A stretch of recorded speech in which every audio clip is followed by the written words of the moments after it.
तो जो आज का नक्षत्र है वो है अश्लेषा। ये नक्षत्र सर्प से जुड़ा है, यानी सांपों से। तो सांपों का पूजन इस नक्षत्र में बहुत महत्व रखता है। वो कैसे रखता है कि अश्लेषा जो नक्षत्र है वो कर्क राशि में 16 डिग्री 40 कला से लेकर 30 डिग्री तक रहता है। यानी कर्क राशि जहाँ समाप्त होती है वहां तक रहता है। अश्लेषा नक्षत्र के जो तारा है, उसका जो चक्र आप देखेंगे तो वो सर्पराज जो वासुकी है उनके सर पे अश्लेषा नक्षत्र का स्थान है। तो जब इसका इस नक्षत्र के अंदर जब सर्प को हम देखते हैं तो सर्प कैसे कुंडली मार के बैठता है, यानी सबको समेट के रखने वाला, सुंदर और आकर्षक लगता है। पर सांप है ना, तो सांप का एक काम ये भी तो है, काटना, जहर फैलाना। कहीं ना कहीं ये सारी चीजें भी तो है ना, विष भी तो मिलेगा सर्प में। छुप कर कार्य करना, क्योंकि सांप बिल के अंदर रहता है, कपटी स्वभाव का, कि मौका मिलते ही काट ले। ये चीजें भी देखने को मिलेगी। और सर्प को हम हमेशा बेसिकली भगवान शिव से और भगवान विष्णु से जोड़ते हैं, जैसे कि वासुकी नाग है और शेषनाग जी है। ठीक है। तो अगर अश्लेषा नक्षत्र पे बेनिफिक्स हो, या अश्लेषा नक्षत्र के अंदर बेनिफिक्स बैठे हो, तो ऐसा व्यक्ति बुद्धिमान, व्यवहार से कुशल, यानी व्यवहारिकता वाला व्यक्ति, भविष्य की जानकारी रखने वाला, या ऐसा कहे कि आगे की सोच के चलने वाला व्यक्ति मिलता है। पर वहीं अगर अश्लेषा में पाप गिरा आ जाए, क्रूर गिरा आ जाए, मेलिफिक्स आ जाए, तो ऐसा व्यक्ति कपटी, छलिया, या खुद के फायदे के लिए किसी का भी नुकसान करने वाला हो सकता है। जब अश्लेषा के देवता की बात करते हैं हम, तो जो अश्लेषा के देवता है वो नागों के राजा शेषनाग है। और जब नागों के राजा शेषनाग अश्लेषा नक्षत्र के देवता हैं, तो इसका अर्थ आपको ये भी पता चलेगा कि पृथ्वी के नीचे किसी बिल या गड्ढे में रहते हैं, जिसके ऊपर पृथ्वी टिकी है, जिनके ऊपर। पर आप देखो ना कि सांपों का पानी से भी तो कनेक्शन है। जैसे कालिया नाग था जो भगवान श्री कृष्ण के समय था, शेषनाग है जो क्षीर सागर में निवास करते हैं भगवान नारायण के साथ। तो पानी के साथ भी इनका एक कनेक्शन है। जब आप फिर और डिटेलिंग में जाते हैं तो आपको पता चलेगा कि भगवान श्री राम के जो भाई हैं लक्ष्मण, उनका भी जन्म नक्षत्र अश्लेषा था।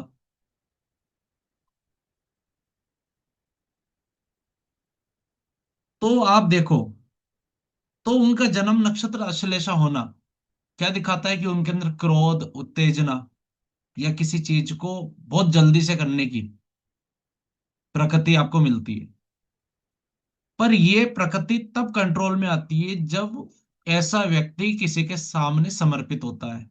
जैसे कि जो लक्ष्मण जी हैं वो भगवान श्री राम के प्रति समर्पित थे, वो उनकी आज्ञा को मान रहे हैं, वो उनके बिना कोई काम नहीं कर रहे हैं, तब जाकर इस नक्षत्र की जो एनर्जी है वो कहीं ना कहीं बैलेंस हो पाती है।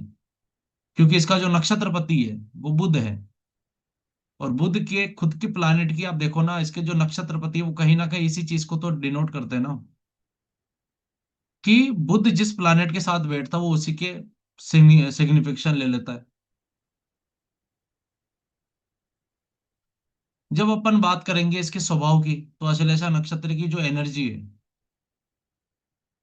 वो, इसको बैलेंस करना ना बहुत हार्ड है। सर्प ऐसे ही बैलेंस में नहीं आएगा। बैलेंसिंग करना बहुत इंपॉर्टेंट है और बहुत हार्ड भी। तो आप देखो कि ऐसे व्यक्ति ना, शत्रुओं का नाश करने वाले, या पराजय को नहीं मानना, कि हाँ ठीक है, पराजय नहीं हुई है, ये ऐसे देखे जाएंगे, या ऐसे लोग होंगे ही। फिर आप देखो कि अश्लेषा नक्षत्र वाले व्यक्ति की और जब आप डिटेलिंग में जाओ तो आपको पता चलेगा कि ऐसे जातक मिलनसार, लोकप्रिय, दूसरों की चापलूसी करने में माहिर, झूठी प्रशंसा करना खुद का, या आडंबर करना, कि मैं ऐसा हूं, मैं वैसा हूं, सारी चीजें अपना स्वार्थ सिद्ध करना है, अपना काम निकलवाना है। पर अगर ये व्यक्ति पहले अनुमान नहीं लगाएगा ना अपने जीवन में, तो कहीं ना कहीं इसको नुकसान भी है। इसलिए हमेशा इसको बहुत सोच समझ के काम करने हैं। फिर और बात करते हैं तो आपको पता चलेगा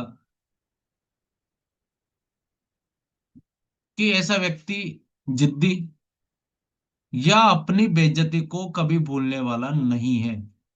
इसीलिए अश्लेषा नक्षत्र किसी का होता है ना, मैं कहता हूँ ऐसे लोगों की ना बेइज्जती मत करो, क्योंकि वो मौका मिलने पे डसेगा तुम्हें।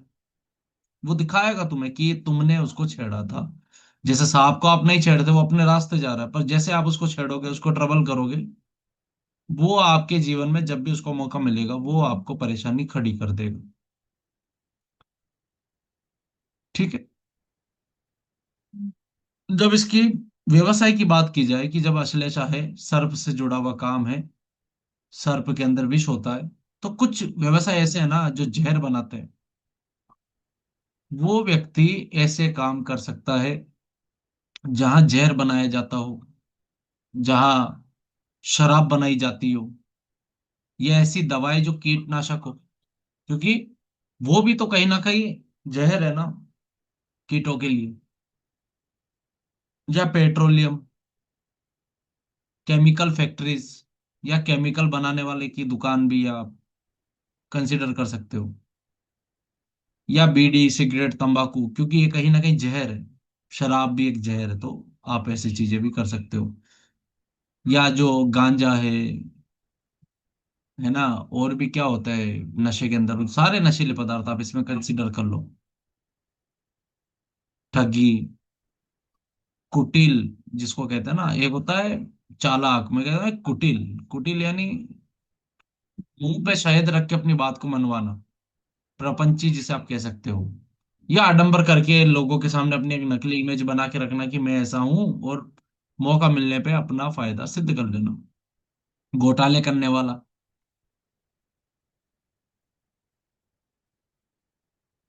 बॉडी का व्यापार, अपने शरीर को बेचना पैसों के लिए, या पॉर्न मूवीज में काम करना, ऐसे जगह पे भी ये आपको देखने के लिए मिलेंगे। सपेरे, सांप के ऊपर कोई रिसर्च करनी हो, या स्नेक्स के कुछ म्यूजियम होते हैं वहां पर, या उनका पालन पोषण करना भी ये काम कर सकते हैं। ये गुप्तचर का काम कर सकते हैं। किसी, मान लो किसी ऐसे व्यक्ति को, किसी ऐसे व्यक्ति के पीछे लगा दिया जाए जिसको है ना, आपको किसी के पीछे की पूरी डिटेल निकाल के देनी है, तो ऐसा व्यक्ति बहुत अच्छे से कर देगा होगा। तंत्र, मनोवैज्ञानिक, या जो आजकल अभी चलते हैं ना, ये आत्मा से संपर्क करने वाले, पास्ट लाइफ रिग्रेशन वाले, ये भी हिप्नोटिज्म, ये भी। तो ऐसे काम ये व्यक्ति कर सकता है। तो आप देखते हो कि अब ये तो थी इसकी नक्षत्र की एनर्जी, पर इसका नक्षत्रपति मरकरी है। तो वो नृत्य, संगीत, साहित्य, कला, यात्रा, पर्यटन से जुड़े हुए कार्य ये कर सकता है। व्यापार कर सकता है, दलाल जिसे अपन कहते हैं, किसी चीज को बेचना करना, इसके अंदर बहुत अच्छा कर सकता है। पत्रकार बन सकता है, लेखक बन सकता है, टाइपराइटर बन सकता है ना, जो टाइपिस्ट करके दे रहा है आगे। कपड़ों का काम भी कर सकता है ये व्यक्ति। तो ऐसे काम इसको सूट करते हैं। जब बात करेंगे कि अश्लेषा नक्षत्र के जो स्थान है वो कौन कौन से होंगे, तो क्या होगा कि जहां पे भी सांपों के बिल होते हैं, जहां पे भी सांपों के बिल होते हैं, इंटेलिजेंस डिपार्टमेंट, रो, जिसको अपन कहते हैं रो एजेंट, वो जो ऑफिस है वो भी, अस्पताल, वकीलों के जितने भी ऑफिस है वो, या ऐसी फैक्ट्रियां जहाँ पे जहर बनाया जाता हो, चाहे किसी भी प्रकार का हो, नशीली वस्तुएं बनाई जाती हो, कीटनाशक बनाया जाता हो, ये सारी चीजें वहां की है। या कहना नहीं चाहिए पर रेड लाइट एरिया, ये अश्लेषा नक्षत्र की जगह है। जहाँ तस्करी होती है, उनके जो गो है ना, सीक्रेट प्लेसेस होते हैं ना, जहाँ पे तस्करी करके उनका माल रखा जाता है, वो सारी इसी में आती है। या फिर ऐसी जगह जहां पर धर्म के नाम पे आडंबर चल रहा हो, या धर्म के नाम पे झूठी अफवाहें फैलाई जा रही है और अपने फायदे सिद्ध किए जा रहे हो। और बुद्ध का संबंध विष्णु जी से भी लेते हैं, तो विष्णु जी के मंदिर ये अश्लेषा नक्षत्र के जगह है।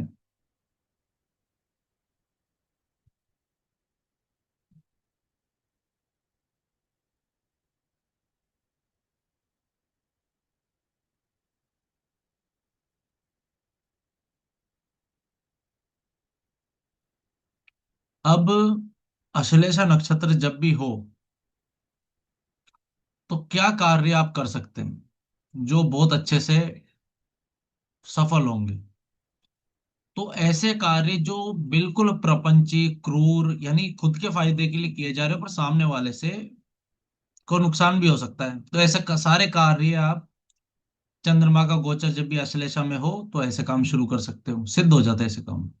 किसी को जहर देना, किसी पे मुकदमा दायर करना, या शत्रु को फंसाने के लिए आपको कोई जाल बिछाना है, किसी से लूटपाट करनी है, किसी की किडनैपिंग करनी है, या हिंसा करनी है, यानी किसी की फील्डिंग सेट करनी है, बहुत कॉमन लैंग्वेज में बात करूँ तो ऐसे पाप कार्य के लिए या ऐसे दुष्कर्म के लिए अश्लेषा नक्षत्र का समय बहुत महत्वपूर्ण है कि उसके काम हो जाएंगे। अब कहना नहीं चाहिए, बट अपना काम है नक्षत्र की एनर्जी को चैनलाइज करना, उसे देखना, तो ये सारी चीजें अपने को पता होनी चाहिए। ऐसे काम। पर इस नक्षत्र में अगर कुछ काम नहीं करने, तो वो कौन कौन से होंगे? किसी भी जमीन का सौदा नहीं करना, कोई शुभ काम नहीं करना, किसी से जो होता है ना बिजनेस डील, वो नहीं करनी, किसी को उधार देना या किसी से उधार लेना, ये दोनों ही नहीं करने हैं। क्योंकि ऐसे जब चंद्रमा का गोचर अश्लेषा में हो और ऐसा व्यक्ति ऐसी चीजें करेगा तो उसको हानि आनी है, ये क्लियर कट बात है। ठीक है। अब बात आती है कि अब अश्लेषा नक्षत्र तो है बुध का, पर राशि तो चंद्रमा की है। तो चंद्रमा मन है ना, मन में धोखेबाजी, पाखंड, प्रपंच ये भरा रहेगा। पर पॉजिटिव साइड देखी जाए तो बुद्धिमान, प्रतिभाशाली होगा, किसी भी चीज को बहुत एनालाइज करेगा और पहले से ये लगाएगा विजन, ऐसे लॉन्ग ले जाके कि भाई अगर काम अभी ये कर रहे हैं तो 2 साल बाद, 3 साल बाद इसका ये रिजल्ट आना है। तो पूर्व अनुमान लगा लेगा।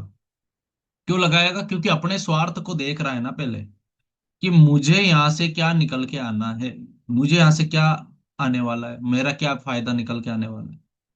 ये अश्लेषा नक्षत्र के हैं। ठीक है।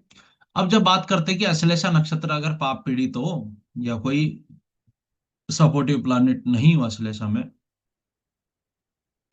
या डेबिलेटेड प्लैनेट आ जाए, जो कर्क राशि में भी डेबिलेशन में आ रहे हैं, तो ऐसे में अश्लेषा के लिए दो मेजर जो बड़े उपाय है, वो एक तो भगवान श्री हरि विष्णु जी की पूजा, दूसरा भगवान महादेव की पूजा। ये तो है सबसे बड़े उपाय।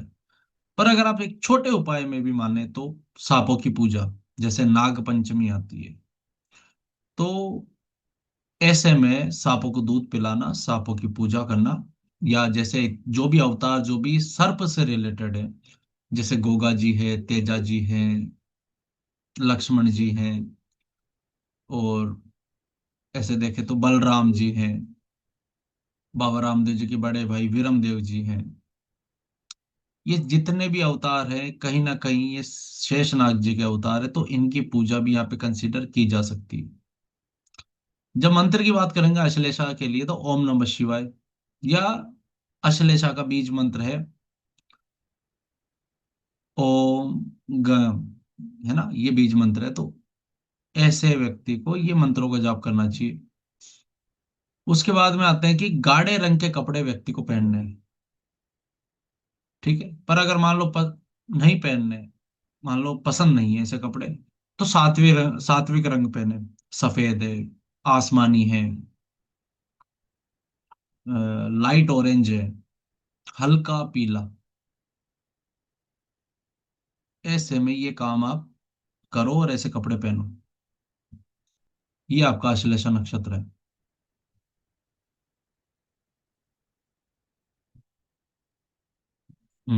अब इसके रिगार्डिंग कोई क्वेश्चन हो तो वो ले लें।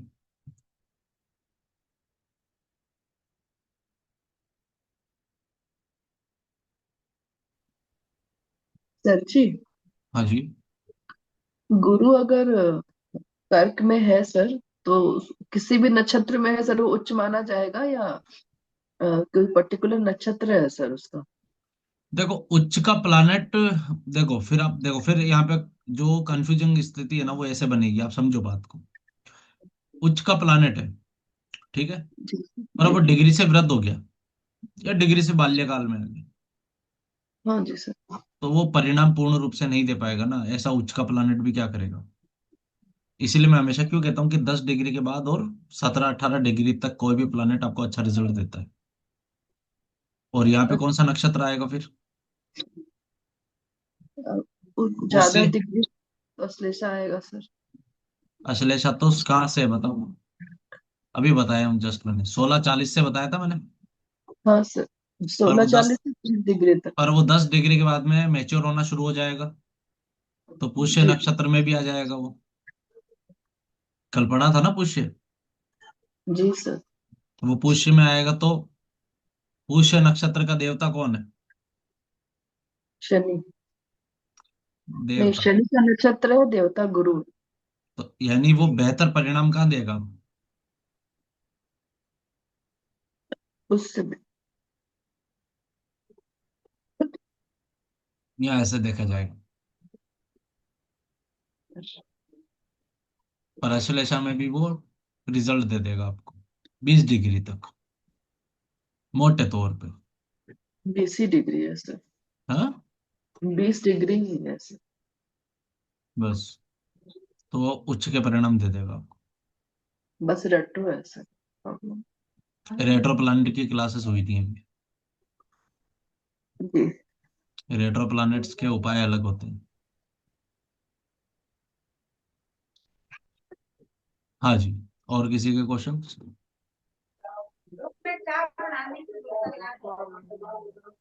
सर मेरा एक क्वेश्चन था जी, हम्म। कि जैसे जहाँ चंद्रमा बैठा है वो नक्षत्र हो गया जी। हम्म। जैसे मेरा मृगशिरा नक्षत्र है जी। हम्म। ठीक है जी। हम्म। तो जैसे मेरा मृगशिरा नक्षत्र आ गया जी, 11th हाउस, मिथुन राशि में जी। हम्म।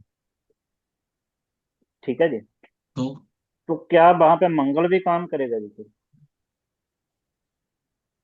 मैं आपकी क्योंकि वहां बात। पे शनि चंद्र बैठे हैं जी, ठीक है। मृगशिरा नक्षत्र में इकट्ठे हाँ। बैठे हैं। हाँ हाँ। तो क्या फिर मंगल का भी फल वहां मिलेगा जी? क्यों। मृगशिरा का स्वामी मंगल है ना जी। ठीक है। तो आप क्या हाँ जी, हाँ चाहते हो जी। कि आपको मंगल का इन्फ्लुएंस दिखे यहाँ पे ऐसा। हाँ जी, हाँ जी। यहाँ मैं पे पूछ रहा हूँ मंगल कि दिखेगा क्या जी? यहाँ पर मंगल का इन्फ्लुएंस तब दिखेगा, आपकी मनोस्थिति तब रहेगी जब आप मंगल से जुड़े काम करोगे। जी। पॉइंट समझे मेरी बात को। आप जो कह रहे हो ना कि भाई मंगल का इफेक्ट, हाँ मंगल का इफेक्ट दिखेगा ऐसे व्यक्ति पे। ठीक है जी। वो व्यक्ति जब तक मंगल के जुड़े काम नहीं करेगा, जी। क्योंकि उसका नक्षत्र लॉर्ड कौन है, मंगल है, मंगल है जी। उसको मानसिक शांति नहीं आएगी। अब ऐसा तो क्या है, कोई व्यक्ति कहे कि सर मेरे तो मानसिक शांति बहुत है। मैं कहता हूं तुम्हारा जो नक्षत्र लॉर्ड है उसके काम करना शुरू कर दो। जी। जो तुमने सेटिस्फेक्शन इतने सालों तक मिस किया है ना वो तुमको मिलना शुरू हो जाएगा जी। उस ग्रह क्योंकि जो नक्षत्र आपको मिला है ना इसका मतलब पता है। हाँ जी। हाँ जी।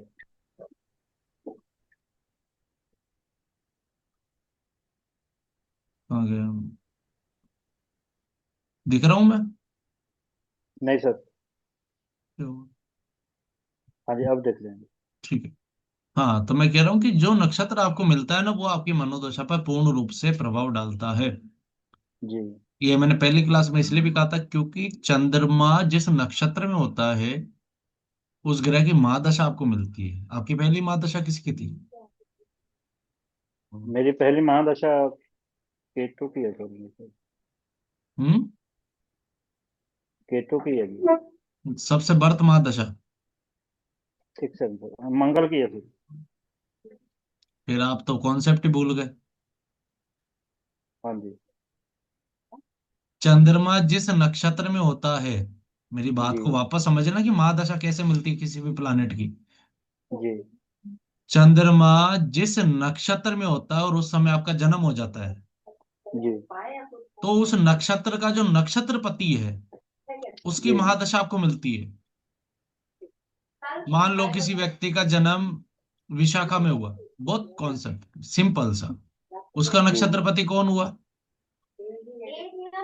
गुरु। गुरु हुआ जी। तो उसको बृहस्पति की महादशा मिलेगी। जी अब जैसे अपन ने अश्लेषा पढ़ा, अश्लेषा किसका? बुध का। अब मान लो हाँ जी। चंद्रमा का ट्रांजिट गोचर जो है अश्लेषा में हो रहा है और बच्चा पैदा हो गया, ठीक है। जी जी तो ऐसे समय में उस व्यक्ति को जो महादशा मिलेगी वो बुध की मिलेगी। अब बुध ठीक है उसके जी। कुंडली की जिस भी हाउस में है, जी जिस भी हाउस में बुध बैठा है वहां से भी रिजल्ट देगा। पहले तो बर्थ महादशा का इंपॉर्टेंस इसलिए बहुत ज्यादा है। ठीक है दूसरा, जी। कहीं ना कहीं उसकी मनोदशा पर बुध जहां बैठा है ना, उस घर का इन्फ्लुएंस आपको मिलेगा। ठीक है जी। दूसरा। तीसरा, बर्त महादशा के बाद में जो उस नक्षत्र का लॉर्ड है उससे जी जुड़े हुए कार्य करने से आपकी मनोदशा ठीक रहती है। नक्षत्र का कोई इतना वो मत समझो कि बहुत हार्ड टॉपिक है, नहीं, ये नक्षत्र के बेसिक्स आप पढ़ लो, जो मैं पढ़ा रहा हूं ना आपको, जी जी ये पढ़ लो। इसको इसको चैनलाइज कैसे करना है? जैसे जैसे आप कुंडली के 12 भावों को देखते हैं, जी। वैसे वैसे वो नक्षत्र पकड़ना है। हाँ जी। जैसे मान लो किसी का वर्क प्रोफेशन आपको समझ नहीं आ रहा, तो बर्थ नक्षत्र से 10वां नक्षत्र देख लो। ये ठीक है जी। नक्षत्र की बेस्ट बात है, ठीक है। तो जी बर्थ नक्षत्र वो 10 नक्षत्र दिखा देगा कि कैसे हाँ क्या जी। काम होगा। पर वो 10th हाउस दिखाएगा कि उसको अथॉरिटी कैसे मिलेगी। 10th लॉर्ड दिखाएगा काम करने का पैटर्न क्या रहेगा। जी पॉइंट समझे मेरा? जी जी इसीलिए नक्षत्र की इंपॉर्टेंस यहाँ पे ज्यादा है, और इसीलिए मैं आप लोगों के सिलेबस में इसको इंक्लूड कर रहा हूँ, क्योंकि मोस्ट ऑफ द केस में लोग इसको इंक्लूड नहीं करते। आपको शायद पता हो तो पीडीएफ में भी नक्षत्र के बारे में नहीं लिखा है, जी पर मैंने इसको इंक्लूड इसलिए किया क्योंकि जब तक आपको नक्षत्र पता नहीं चलेगा कि तो बर्थ महादशा मिलेगी कैसे, आपको समझ ही नहीं आएगा मिलती क्यों है ये, जी उसकी डिकोडिंग कैसे करोगे, जी। है ना। हाँ जी। ये चीज है। सर एक क्वेश्चन और था जी, कुछ हम्म। छोटा सा क्वेश्चन है, समझ लेना, मैं समझाने की कोशिश करूंगा आपको। चलो आप समझाने की कोशिश करो, मैं समझने की कोशिश करता हूँ, बताइए। वो वैसे ही मतलब जैसे हमने हमारी जैसे एक हाउस है, 12 हाउस है जी। हम्म। ठीक है जी, 12 हाउस हम्म। में मृगशिरा नक्षत्र आ गया जी, 11th हाउस में, थर्ड ठीक है। राशि में। हाँ। तो फोर्थ राशि में कौन सा नक्षत्र होना चाहिए जी फिर? मतलब। सपोज मान लीजिए कि लगन है जी, मघा नक्षत्र है मेरा, लगन का जी।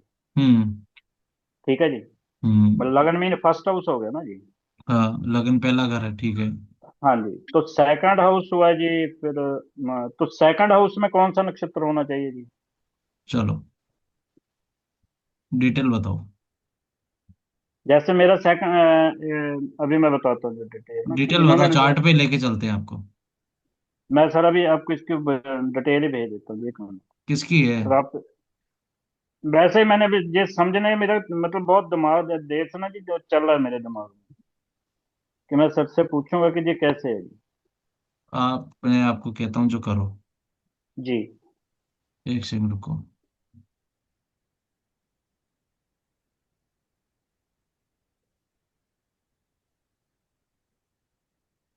चार्ट ही खोलो।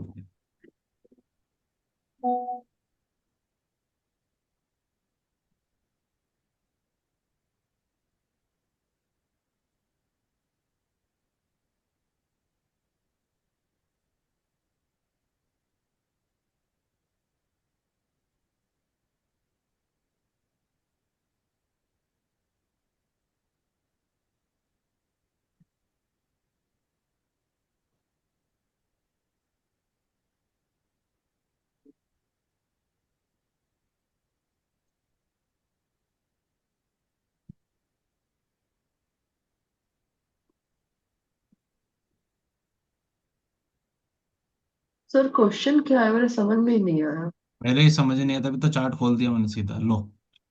ये किसी व्यक्ति का चार्ट है, जी। ठीक है। ये देखो, आपको मैंने एक चक्र की एक मैंने एक वो भेजी है फोटो, ठीक है सर। उसको ओपन करो। नहीं है, नहीं है सर। मास्टर क्लास नहीं है अभी सर। मैंने आपको कितने टाइम पहले भेज रखी है, आपको पता भी है ये हाँ चक्र। हाँ जी, हाँ जी, वो हाँ जी सर, हाँ जी है। किस हाँ किस जी है। ने ये चक्र देखा देखा है सर। है ना, इस चक्र को देखो। हाँ जी, देख रहा हूँ जी, हाँ जी है। ठीक है, अब देखो। एक सेकंड सर, मैं जरा निकाल दूंगा।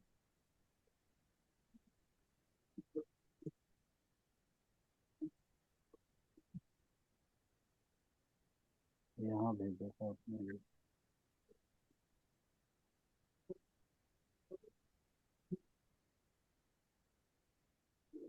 प्रियंका जी कैसा चार्ट है ये?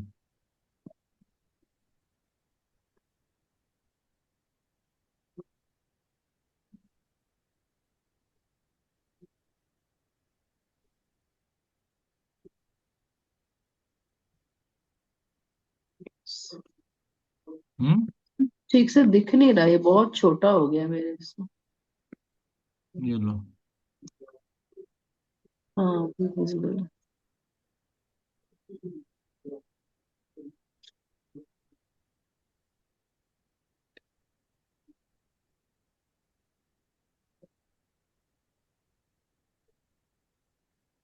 सर मेरे को यही समझना है कि जैसे जो नक्षत्र अगर हर हाउस में अलग अलग आ रहे हैं, ये हम्म। कैसे आ रहे ये राशि के अकॉर्डिंग है। ये राशि देखो, ये 7 नंबर की राशि है ना। हैं? जी। ये देखो 7 नंबर दिख रहा है आपको। तुला हाँ राशि जी। में जुपिटर का नक्षत्र आता है। जी। अब कैसे है, चंद्रमा डिग्री क्रॉस कर गया, 23 डिग्री पे तुला। क्रॉस कर गया, जी। है ना। तुला राशि में चंद्रमा, हाँ जी। ठीक है, ये रहा चंद्रमा तुला राशि का। तुला राशि के अंदर नक्षत्र है चित्रा स्वाति और विशाखा। जी। ठीक है, अब ये लो, ये डिग्री वाइज विशाखा में पहुंच गया। इसको नक्षत्र कौन सा मिला, विशाखा का, ये रहा, मिला। सर अभी निकला ही नहीं वो। यहाँ देखो, उसको छोड़ो, यहाँ देखो। सर ऐसे मानेंगे ना कि 9 9 डिग्री का एक नक्षत्र हुआ एक राशि में, 9 9 9। हाँ जी सर, शुरू ये आ तो गई। 9 डिग्री में हुआ। हाँ जी, हाँ जी, आ गई। हर चीज में हमेशा क्यों शांति रखो। अभी एक, कोई बार एक नक्षत्र, जैसे मैं आपको बताता हूँ कि एक नक्षत्र दो राशियों को क्रॉस कर रहा है, जैसे चित्रा है, मार्स का नक्षत्र पढ़ेंगे जब, जी। हाँ जी वो सर। वर्गों में भी आ रहा है और लिब्रा में भी आ रहा है। हाँ। तो डिग्री वाइज तो अलग हो गया ना यहाँ पे। जी। पहली हम्म। चीज तो ये, दूसरी चीज आप ये देखो, जैसे इसका चंद्रमा, आपको जहां चंद्रमा मिलेगा ना जिस भी राशि में, जी। उसमें से उठा के देखो नक्षत्र वही मिलेगा। अब वो तो मैं अभी कौन से पे चल रहे हैं अभी अपन, विशाखा पे जी। विशाखा पे नहीं चल रहे अभी। किसकी क्लास नहीं हुई अभी है? तो हम, अब जो वो तो अभी सर पिछले पिछले। अश्लेषा पे। अश्लेषा हाँ की जी। हुई है। हाँ जी। जब 27 नक्षत्र होंगे आपके, ये जो है कॉन्सेप्ट क्लियर हो जाएंगे, जी। क्योंकि आपको डिग्री समझ में आ जाएगी ना, जी। कि कौन सा नक्षत्र कितने डिग्री का कौन सी राशि में एग्जिट कर रहा है, और चंद्रमा कितने डिग्री का, आप ऐसे पकड़ लोगे इसका बर्थ नक्षत्र कौन सा है। ठीक है जी। ठीक है। बर्थ नक्षत्र कहीं ना कहीं व्यक्ति के हाव भाव, उसके पैटर्न को दिखाता है, उसकी मेंटेलिटी को दिखाता है। जी। अब इसका गुरु का नक्षत्र है, जी। गुरु यहाँ बैठा ये है। माँ की सेवा करेगा तो इसका काम बढ़ेगा। क्या? माँ की सेवा करेगा तो काम बढ़ेगा। ये मदरलैंड का भी है, तो जितना प्रॉपर्टी मदरलैंड से भी। जुड़ के रहेगा तो ये ठीक रहेगा। जी सर। क्यों भी रहेगा? 10 नंबर की राशि आगे, कर्म की राशि आगे सर। हम्म। और गुरु है हम्म। माता का, फोर्थ का बैठा है इसमें, हाँ। कारक ग्रह। हाँ। तो सर गुरु दस नीच नंबर भी होगा सेवा ना की ये? राशि आ गई, क्या सेवा हुआ? की राशि है। कर्म की, माता से कर जुड़े कर्म करने हैं। बस, ये व्यक्ति जब जब अपनी माता के पास रहेगा तब तक ठीक रहेगा, अच्छे से रहेगा। जी सर। उच्च का चंद्रमा लेके बैठे हैं सर। आप ही की कुंडली है, मुझे ऐसा लग रहा है ये। मेरी कहाँ है, मेरी नहीं है। ये नाम पढ़ो ना, नाम क्या है, मोहित की कुंडली, कोई क्लाइंट थे मेरे, उनकी कुंडली थी, खोली भी थी, इसलिए मैंने इसको हाथों हाथ ही खोल दिया। ये है। इसके नवांश में देखो चंद्रमा उच्च का है, 10th लॉर्ड उच्च का हो रहा है। हाँ जी समझ रहे हो सर। बात?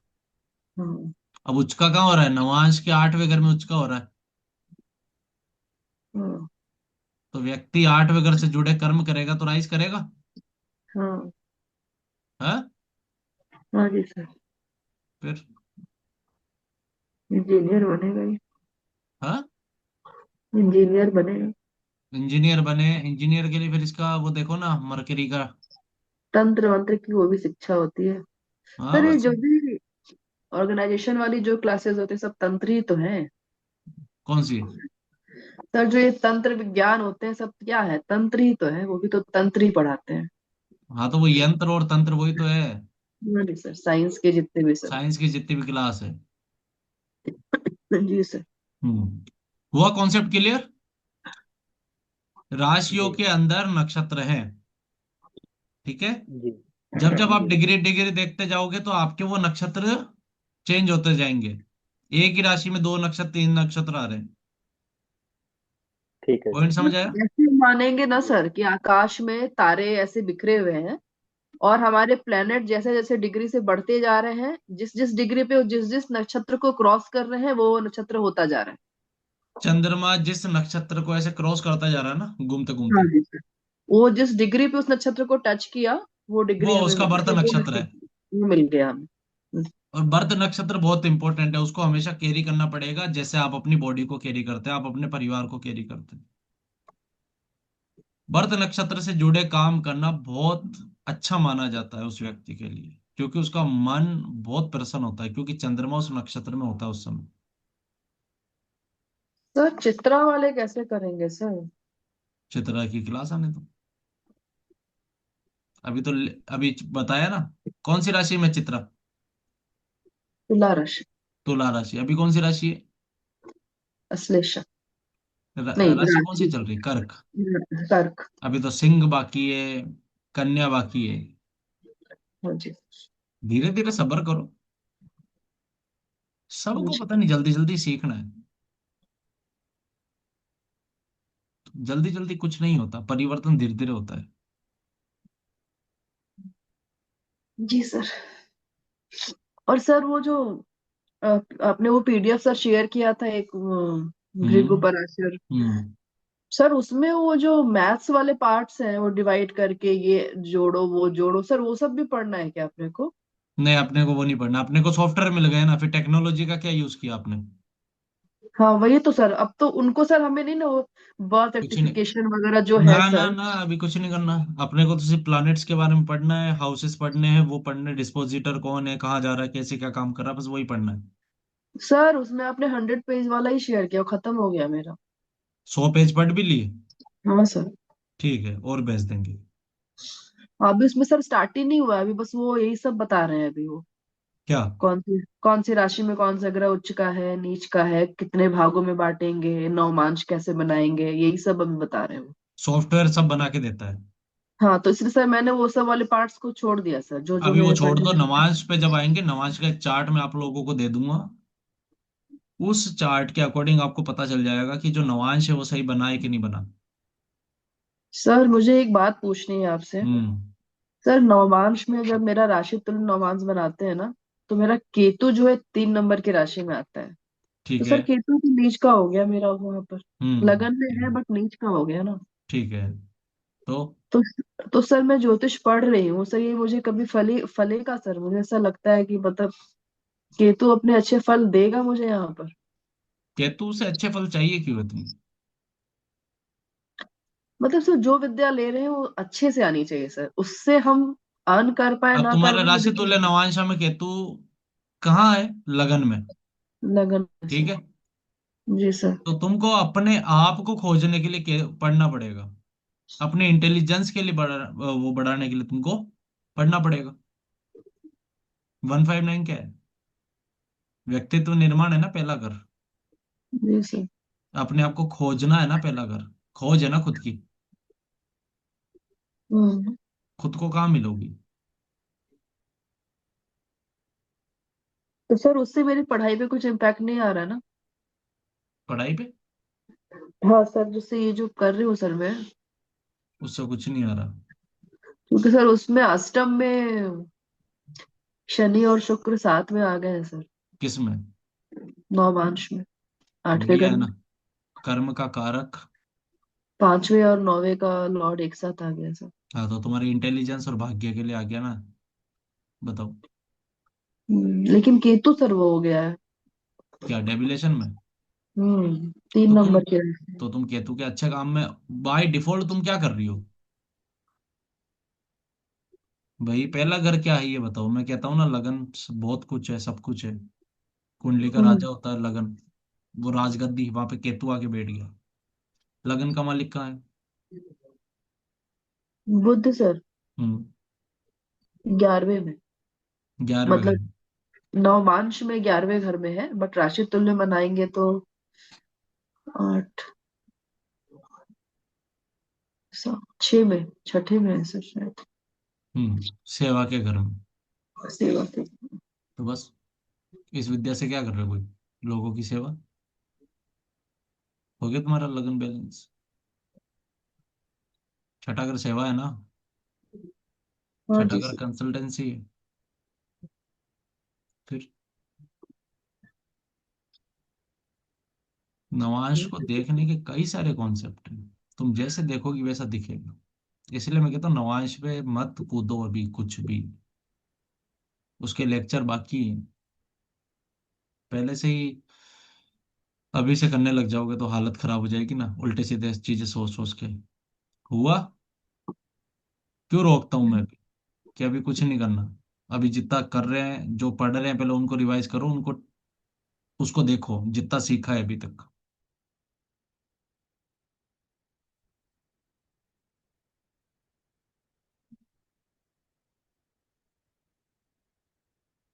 सर सारे इस क्लास वाले लोग उस क्लास में चले गए, कोई इस क्लास में नहीं आ रहा है। सबको नक्षत्र में इंटरेस्ट नहीं है ना। क्यों सर, ये बहुत इंपॉर्टेंट लगता है मुझे तो। अब जिनको, फिर मैं क्यों कहता हूँ कि जिनको टूटी फूटी एस्ट्रोलॉजी करनी है वो तो प्लैनेट्स और हाउसेस पढ़ लो। जिनको प्रॉपर वे में एस्ट्रोलॉजी करनी है, सीखनी है, वो नक्षत्र भी पढ़ो। फिर कोई अपने जो जितने भी ऋषि पाराशर जी हैं, भृगु संहिता लिखने वाले ऋषि भृगु हैं, ऋषि जैमिनी हैं, ये विद्वान थे ना, मूर्ख थोड़ी थे। इन्होंने नक्षत्रों के बारे में लिखा। जी। आप नक्षत्र को ठीक वैसे ही, अगर आप ये सोचते हो कि यार मैं नक्षत्र नहीं पढ़ के एस्ट्रोलॉजी सीख लूंगा, ये ठीक वैसे ही है। जैसे बोतल तो आपने रख दी है नल के नीचे भरने के लिए, पर उसका ढक्कन ही बंद है। पानी सारा बाहर जा रहा है। सबको है ना मसाला चाहिए। नक्षत्र में मसाला नहीं है। नक्षत्र सीधी सीधी गणित है, सीधा सीधा कॉन्सेप्ट है कि ऐसा ऐसा व्यक्ति ऐसा ऐसा होगा, इसमें ये ग्रह यहाँ बैठेगा, ये इसकी जगह है, ये सीधा कॉन्सेप्ट है। पॉइंट समझ रहे हो? ग्रह और हाउसेस पढ़ते तो यहाँ पर ये बैठेगा तो तुम्हारी 2 गर्लफ्रेंड बनेगी, यहाँ पर ये बैठेगा तो तुम्हारा ब्रेकअप होगा, यहाँ पर ये तो प्रिडिक्ट। 5 डिग्री के ग्रह के डिफरेंस से दूसरे नक्षत्र में बदल जाने से पूरा फल बदल जाता है कुंडली का। हाँ बिल्कुल। बिल्कुल बदलता है। केवल सूर्य को 1 नंबर में देख के ऐसे उच्च कह देना, मुझे नहीं लगता उसका बिल्कुल नहीं, डेविएशन बिल्कुल नहीं। है। मैं क्यों कहता हूं हमेशा कि नक्षत्र देखे बिना आप किसी चीज को प्रिडिक्ट नहीं कर सकते। अब मान लो तुम्हारे पास कोई आके बोले सर चित्रा नक्षत्र, बिकॉज तुमको आता ही नहीं है देना। कहां से दोगे? पॉइंट बताओ मुझे। क्योंकि तुमको बर्थ नक्षत्र पे भी तो जाना पड़ेगा ना।